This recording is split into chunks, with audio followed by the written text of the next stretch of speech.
अस्सलाम वालेकुम और मैं आपका मेज़बान Azhar Khan Niazi AK sport news के साथ। और जिस तरह आप सब जानते हैं कि पाकिस्तानी टीम में बहुत सी तब्दीलियां की गई हैं और सरफराज अहमद को T20 कप्तानी से हटा दिया गया है, बरतरफ कर दिया गया है। और हमारे न्यू कप्तान बाबर आज़म जो T20 स्क्वाड की कप्तानी करेंगे। और बाबर आज़म यंगस्टर है और बहुत अच्छी परफॉर्मेंस है उनकी। और जिस तरह देखा जाए सरफराज अहमद के बारे में बहुत सी बातें की जा रही हैं और सरफराज अहमद ना सिर्फ बहुत अच्छे कप्तान बल्कि एक बहुत अच्छे क्रिकेटर भी हैं और बैट्समैन विकेट कीपर भी हैं।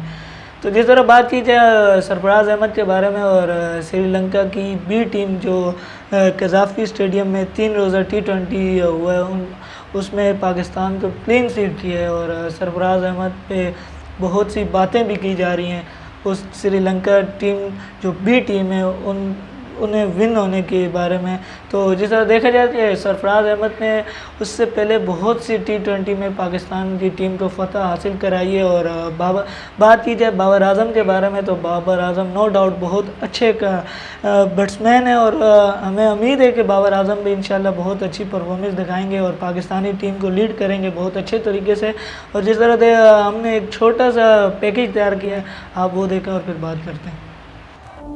मोहम्मद बाबर आजम 15 अक्टूबर 1994 को लाहौर में पैदा हुए और इन्होंने अपनी आबाई तालीम लाहौर से हासिल की। इन्होंने अपने करियर का आगाज लाहौर से किया, एक छोटे से क्लब से। इन्होंने अपने करियर का आगाज पाकिस्तान अंडर-19 से किया और बेस्ट परफॉर्मेंस देते हुए अंडर-19 के कैप्टन बने।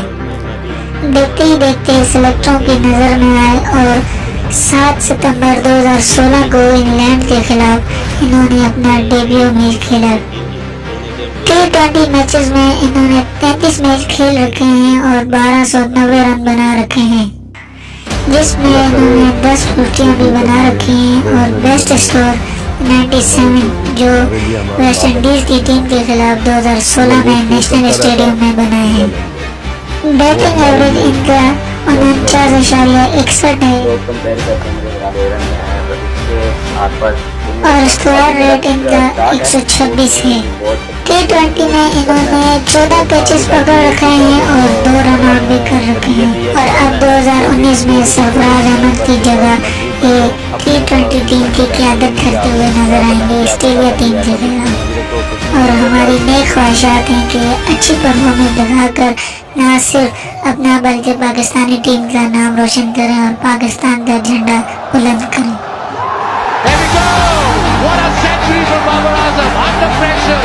He's 10th in ODIs and the best of the lot, I reckon. First in the World Cup. 124 deliveries, 100 for Babar Azam.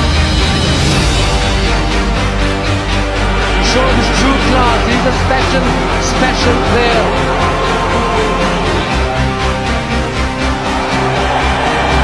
Hear the noise.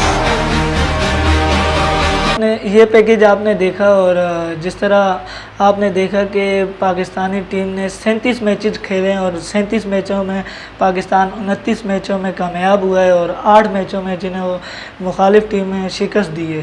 तो इस तरह देखा जाए कि सरफराज अहमद नो डाउट बहुत अच्छे कैप्टन है और बहुत अच्छी उन्होंने टीम को लीड किया है। और अब बात कर लें पाकिस्तान की टेस्ट के बारे में और टेस्ट में देखा जाए कि अज़हर अली को कप्तान बना दिया गया और सरफराज अहमद से टेस्ट की भी क़यादत खींच ली गई है। और जिस तरह बाबर आज़म T20 के और अज़हर अली टेस्ट के लीड करेंगे, टेस्ट की कप्तानी अज़हर अली संभालेंगे और T20 की बाबर आज़म तो मिसबाहुल हक जो हमारे हेड कोच भी हैं और सिलेक्टर भी हैं तो उनकी बहुत अच्छी राय है कि वो यंगस्टर को मौका दे रहे हैं। और बाबर आज़म नो डाउट बहुत अच्छे बैट्समैन भी हैं।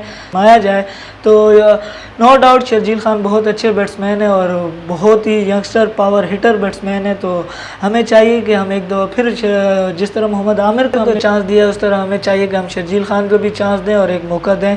तो आप हमारे साथ जुड़े रहें और हमें सपोर्ट करते रहें और हमारे चैनल को सब्सक्राइब कर दें और न्यू वीडियो और इंशाल्लाह हम आपके साथ बहुत अच्छी वीडियोस के साथ आएंगे। सपोर्ट हमें करें और दुआ में याद रखें। अल्लाह हाफिज़। पाकिस्तान जिंदाबाद, पाक फौज जिंदाबाद।